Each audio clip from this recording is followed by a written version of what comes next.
Bonjour et bienvenue, je vous propose de faire une petite pause dans la confection des cartes de fin d'année et de peindre cette aquarelle d'hiver. Donc je vais vous expliquer les principales étapes pour réaliser cette aquarelle, puisque l'aquarelle complète dépasse les 1 h 30. Elle est disponible en temps réel complète et expliquée avec l'esquisse sur Patreon, sur abonnement mensuel sans engagement. Je remercie tous ceux d'entre vous qui likez, partagez et commentez. Alors au niveau du matériel, j'ai utilisé donc du rose Garance pour faire le violet en fait.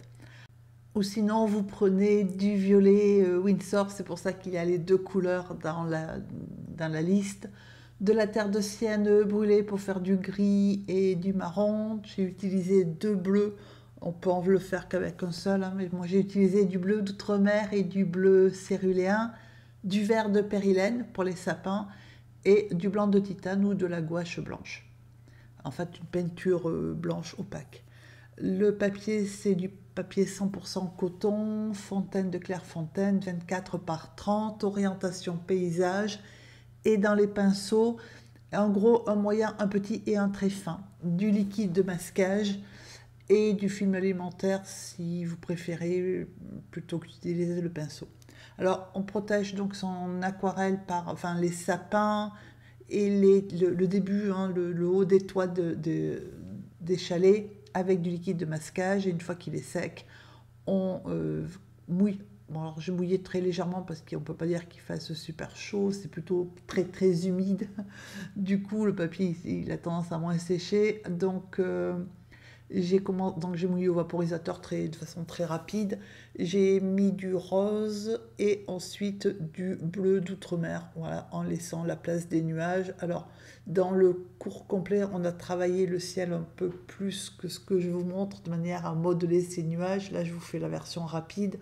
Vous mettez votre bleu, là vous voulez du ciel, et on essaie de laisser le blanc pour les nuages. Alors j'ai mis du rose au départ et ensuite j'ai abaissé le bleu, si vous regardez sur l'aquarelle finie, c'est moins rose que...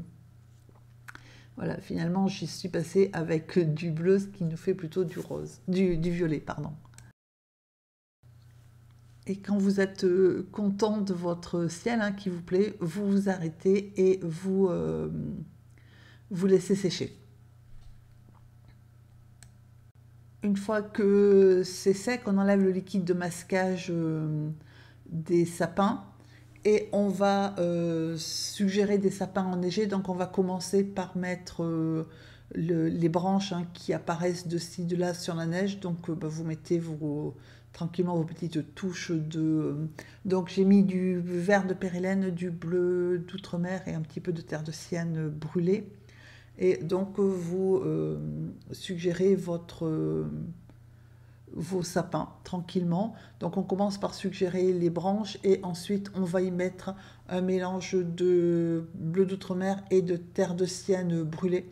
Donc là je peins à sec, de manière à suggérer l'ombre, puisque la lumière vient de droite et donc il y a déjà le côté naturellement ombragé de l'arbre, puisque seul son côté droit est éclairé, et en plus les sapins, comme ils sont bien, bien groupés, ils se font de l'ombre les uns les autres.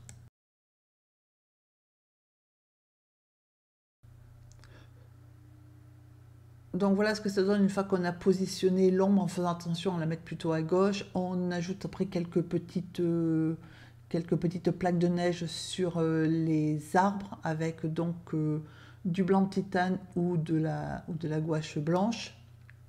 Par contre, faut pas mouiller ni la gouache ni le blanc de titane, sinon ça va diluer votre peinture et ça fera pas du tout un effet neige, ça fera plutôt un effet dilué. Voilà, donc c'est en fait les sapins, c'est à peu près le plus long à faire avec les détails des chalets comme les fenêtres, le reste étant nettement plus rapide. Mais c'est donc une vidéo le cours complet dure, c'est 1 h 40 je crois, quelque chose comme ça. Donc c'est relativement, voilà, on y passe un bon moment à peindre notre paysage enneigé. Ensuite, on peint donc à droite où j'ai mis un petit peu d'ombre et vraiment tout à droite, un peu au loin, j'ai mis un petit peu de gris, enfin de couleur d'ombre, j'ai mis un petit peu de blanc, enfin un peu que j'en ai laissé, un peu que j'en ai rajouté. Et là, je suis en train de peindre par-dessus donc des sapins on suggère en fait des sapins qui sont à l'arrière-plan, qui sont très loin et donc c'est pour ça qu'ils sont tout petits et qui sont un peu enneigés. Donc là, on va commencer par les peindre. C'est pour ça qu'ils sont sur une base un peu blanche et un peu grise, de manière à les pousser un petit peu plus loin, même si là, évidemment, quand on peint, ils apparaissent plus près, mais ça ne va pas durer, vu qu'ils sont relativement loin.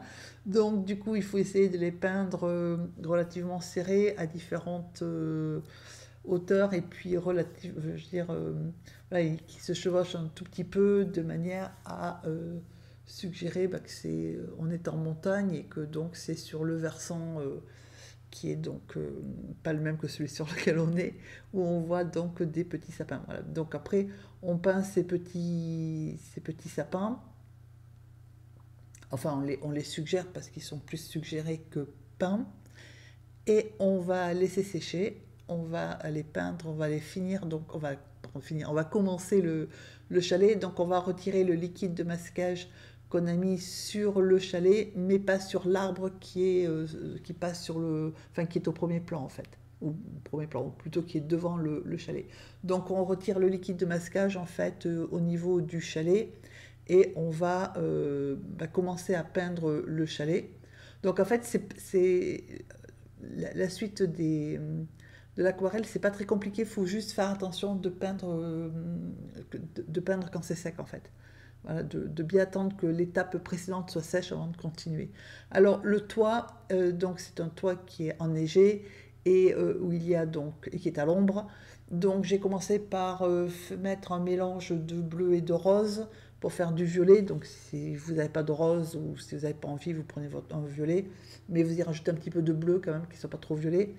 Et alors normalement, c'est plus gris que violet quand même, que bleuté. Moi je l'ai fait, c'est un bleuté violet, ouais, bleu-violet. Et normalement c'est plus gris que violet. Et moi en plus j'ai renforcé un petit peu par rapport à là au le bleu, parce que pour qu'il ressorte. Voilà, donc là j'ai ajouté du bleu de manière à le faire ressortir. Donc c'est pas très très réaliste, hein, c'est moins bleu que ça la neige.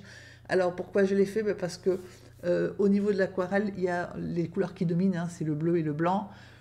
Et j'avais pas envie d'avoir une grande surface grise parce que c'est réaliste au milieu de mon aquarelle. Voilà, donc du coup, je l'ai passé en bleu. C'est ce qu'on appelle la liberté artistique. Alors ensuite, j'ai mélangé de la terre de sienne brûlée et du bleu. Et j'ai fait les fenêtres. Donc là, c'est tous les petits détails à faire, hein, les encadrements les embrasures de portes et de fenêtres, le vitrage, donc les portes. Donc ça, je veux dire, voilà, je vous montre comment j'en ai fait un. Il n'y a pas de liquide de masquage, hein, j'en fais juste attention de laisser en blanc ce qui doit rester blanc, c'est-à-dire l'encadrement, l'encadrement enfin, les boiseries. Voilà. Et puis l'encadrement au niveau de la façade de des ouvertures, donc ça doit rester blanc. Au pire, vous remettez à la fin une petite retouche en blanc, hein, si vous avez un petit peu dépassé, si c'est pas trop régulier ou si le blanc est devenu un peu moins blanc. Voilà, donc ça prend aussi un petit peu de temps, donc je vous en montre deux, hein, et après voilà, vous les faites tout seul. Vous voyez où sont les portes et les fenêtres, vous les faites tout seul. Voilà, donc j'ai commencé à faire donc le détail des fenêtres. Comme c'est long, je ne les ai pas toutes forcément faites en même temps, mais j'ai un peu varié un peu les plaisirs. Donc après, il faut placer l'ombre sur la construction, hein, sur le bâtiment. Donc c'est du violet, enfin c'est du bleu et du rose. C'est mon bleuté violet, mais qui est un peu plus, qui est très très pâle, c'est-à-dire qui est très dilué. Et là où qui tire plus vers le violet que vers le bleu. Et on fait donc l'ombre, la lumière vient de droite. Voilà, donc du coup oui, de l'arrière droite, enfin de droite. Donc du coup cette partie-là de la façade est est à l'ombre, hein, donc c'est l'ombre de l'avancée du toit.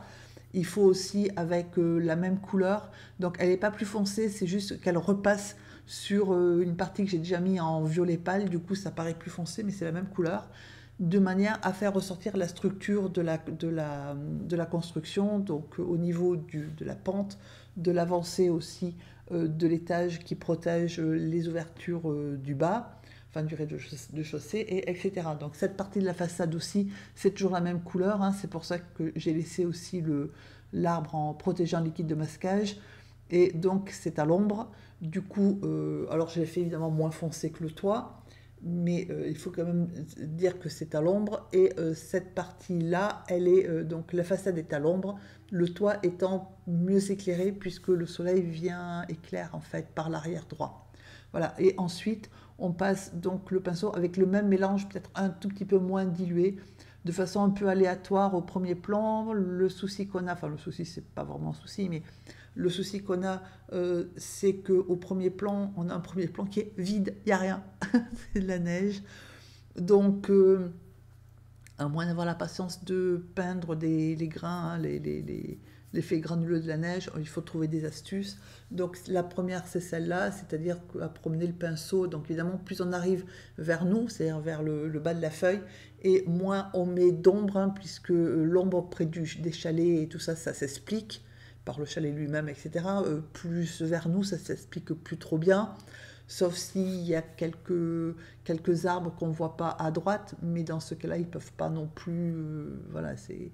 Donc, voilà, il faut occuper un petit peu, hein, meubler, habiller le premier plan de façon très très légère, et ensuite, on y mettra quelques petites herbes qui, qui émergent, les pauvres, sous l'épais manteau de neige.